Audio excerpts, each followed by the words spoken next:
नमस्कार बच्चों, class 8 maths की ऑनलाइन क्लासेस में आप सभी का स्वागत है। आज हम पढ़ने जा रहे हैं बेटा एनसीईआरटी की चैप्टर नंबर 6 वर्ग एवं वर्गमूल। ठीक है बेटा, आज हम इसके बारे में पढ़ेंगे कि वर्ग होता क्या है और वर्गमूल क्या होता है। देखते हैं।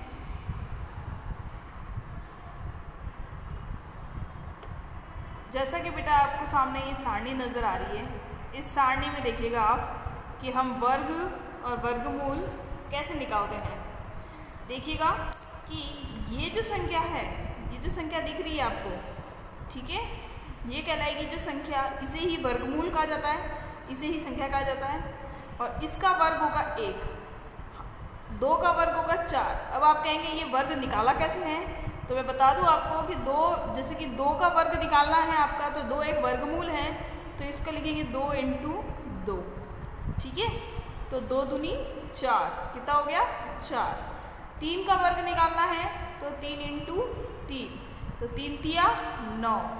उसी प्रकार 4 × 4 यानी कि 4 चौक 16। 5 × 5 यानी 5 25। 6 × 6 6 36। 7 × 7 यानी 7 7 49। 8 8 64। 9 9 81 और 10 ढाई 100। 11 × 11 121। इस तरीके से ये इनकी वर्ग संख्या बनती रहती है।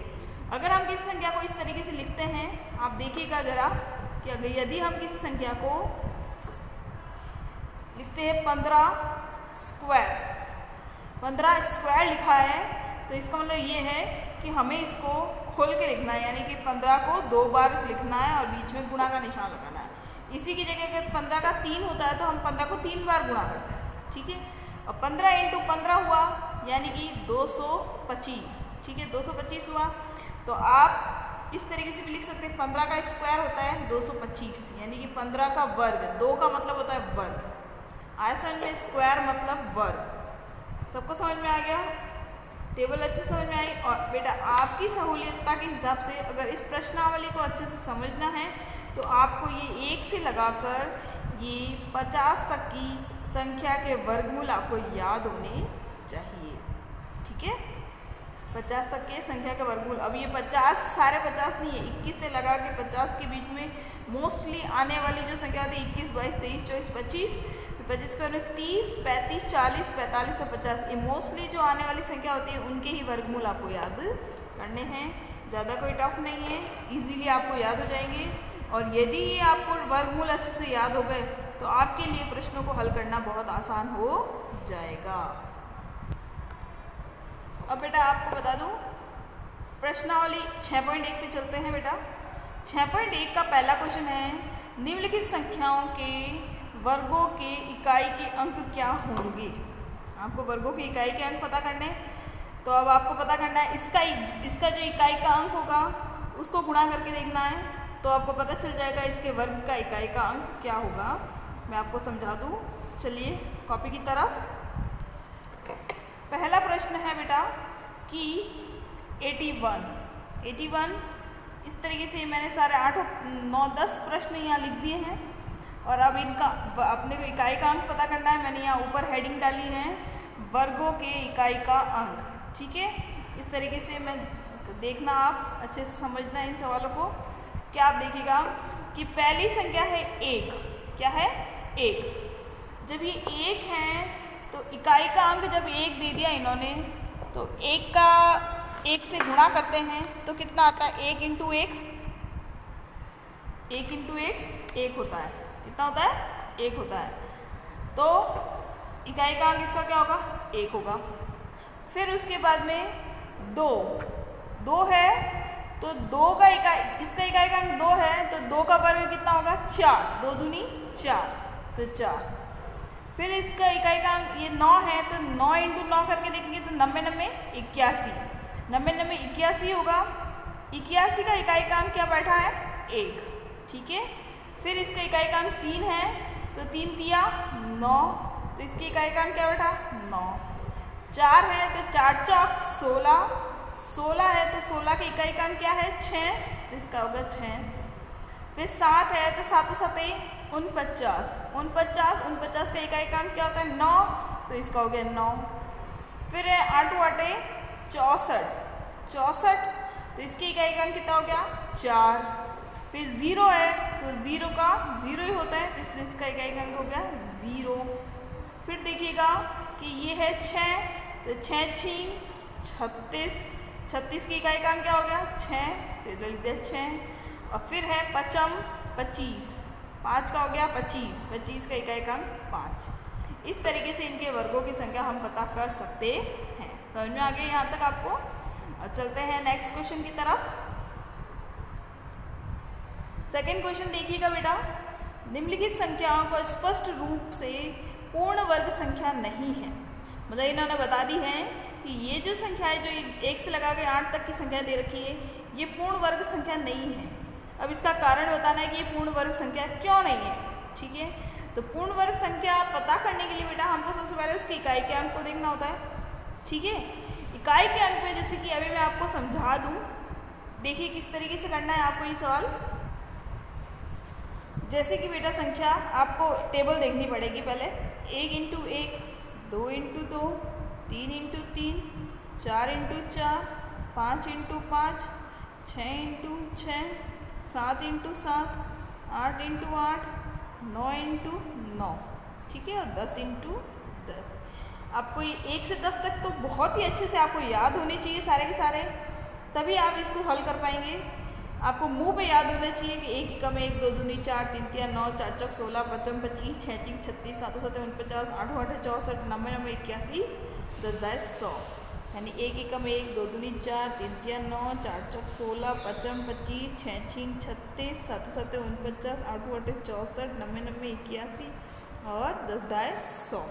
ठीक है, अब आपको देखना है कि एक तो इकाई का अंक हमको मिल गया 1, फिर मिल गया 4, फिर मिल गया 9, फिर मिल गया 6, फिर मिल गया 5, ये वाला 5। अब ये 6 मिला है, 6 हमने लिख दिया है, 9 मिला है, 9 हमने लिख दिया है, 4 मिला है, 4 हमने लिख दिया है, 1 मिला है, 1 हमने लिख दिया, और 1 होता है 0। ठीक है, तो मतलब 0 तो दूर की बात है, पहले आप इन पांचों का देख लेते हैं कि यदि किसी संख्या के इकाई के अंक पर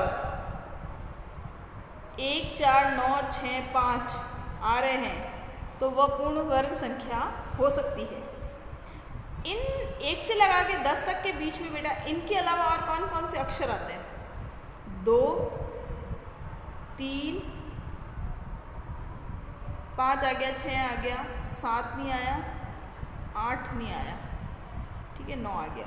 यानी कहने वाला जिन अक्षरों के इकाई के अंक पे, जिन संख्याओं के इकाई के अंक पे 2 3 7 और 8 ये 4 अक्षर आते हैं, वे संख्याएं पूर्ण वर्ग संख्याएं नहीं होती हैं।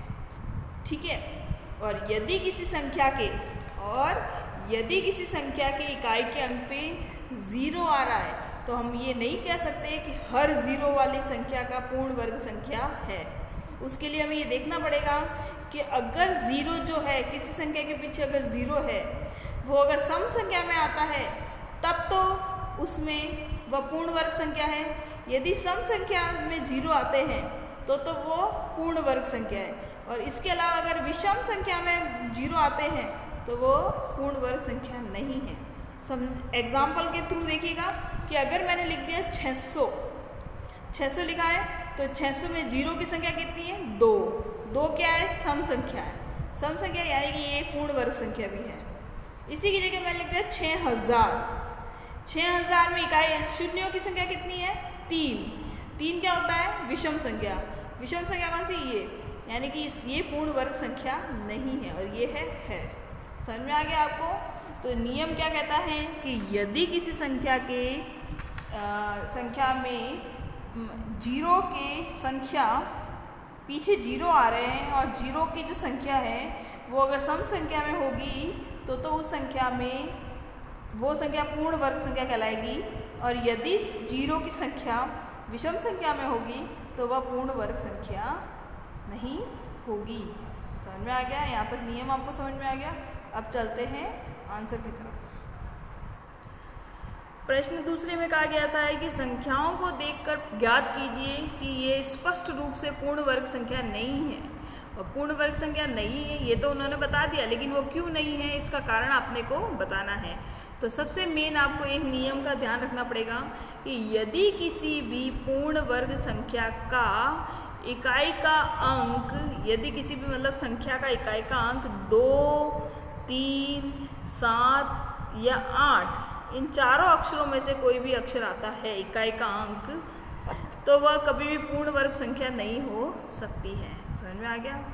साथ ही अगर वर्ग संख्या के अंत में 0 हो, तो मैंने अभी आपको टेबल के थ्रू बताया था कि 0 वाली संख्या पूर्ण वर्ग संख्या होती है, लेकिन यदि 0 की संख्या अंत में सम होनी चाहिए, जो शून्यों की संख्या है, शून्यों की संख्या सम होनी चाहिए, तभी वो संख्या पूर्ण वर्ग संख्या मानी जाएगी, अन्यथा वो पूर्ण वर्ग संख्या नहीं होगी।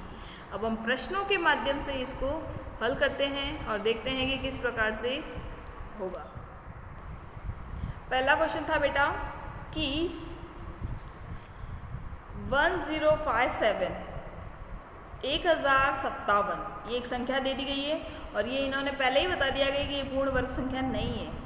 क्यों नहीं है कारण बताना है, क्योंकि अपने को याद रखना है कौन कौन सी संख्या 2, 3, 7 और 8 ये 4 अक्षर अगर किसी के इकाई के अंक पे आते हैं तो वो संख्या पहले ही पूर्ण वर्ग संख्या नहीं है। ठीक है, तो इसके इकाई के अंक पे क्या आ रहा है? 7 आ रहा है, तो इसके इकाई का अंक 7 है, अतः ये संख्या पूर्ण वर्ग संख्या नहीं है। 7 आ गया, ये पूर्ण वर्ग संख्या नहीं है।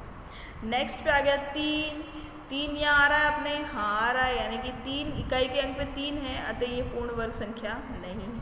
समझ में आ गया? ये 4 अक्षर जिनकी इकाई के अंक पे होंगे वो पूर्ण वर्ग संख्या नहीं होगी।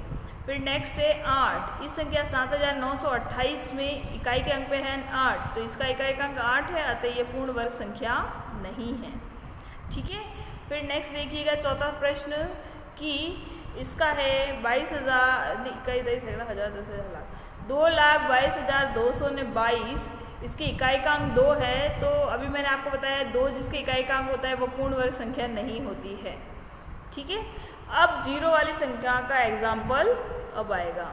देखिएगा कि 5वां क्वेश्चन है 64,000 64,000 है, इसके इकाई के अंक पे 0 है, तो वैसे तो 0 वाली कुछ संख्या पूर्ण वर्ग संख्या मानी जाती है, लेकिन वो भी कैसे? यदि उनकी 0 की संख्या सम संख्या में हो। अब इसमें 0 की संख्या कितनी है? 3 है, तो शून्यों की संख्या कितनी है? 3 है, जो कि सम नहीं है, विषम है, अतः ये पूर्ण वर्ग संख्या नहीं है। 64,000 पूर्ण वर्ग संख्या नहीं है। ठीक है, फिर अब चलते हैं छठे क्वेश्चन की तरफ। छठे क्वेश्चन में बोला है कि 89,722, इसकी इकाई के अंक पे क्या है? 2, तो 2 इसका इकाई का अंक है, अतः यह पूर्ण वर्ग संख्या नहीं है। ठीक है, फिर नेक्स्ट चलते हैं 7वें सवाल की तरफ कि इस 7वां सवाल है 2,22,000, इसमें बेटा पीछे क्या है? 0 है, 0 है, तो अब हम शून्यों की गिनती करेंगे। 1, 2, 3 शून्य है, तो इसकी इकाई के अंक पे 0 है, किंतु शून्यों की संख्या 3 है, और जो कि 3 सम संख्या नहीं होती है, अतः ये पूर्ण वर्ग संख्या नहीं है। और लास्ट क्वेश्चन अपना बनता है कि 5,50,000 है, तो इस 50 के इकाई के अंक पे क्या है? 0, तो 0 है, और इसके शून्यों की संख्या कितनी? यहाँ तो 5 है। ये अब यहाँ शून्यों की संख्या गिनने की बात आई ना, तो आप 3 0 नहीं गिन सकते इसमें, सिर्फ इकाई के स्थान से जितने 0 बन रहे हैं ना, जैसे ही नेक्स्ट कोई संख्या आई फिर वो गिना नहीं जाएगा। तो संख्या के पीछे तो सिर्फ एक ही 0 है ना, तो यहाँ शून्यों की संख्या 1 है, जो कि विषम मानी जाती है। 1 क्या माना जाता है? विषम माना जाता है, अतः ये पूर्ण वर्ग संख्या नहीं है। समझ में आ गया बेटा? आपको ये 8 प्रश्न के कारण समझ में आ गए।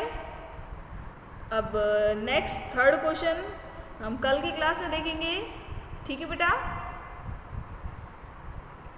आज की क्लास हमारी यहीं ख़त्म होती है।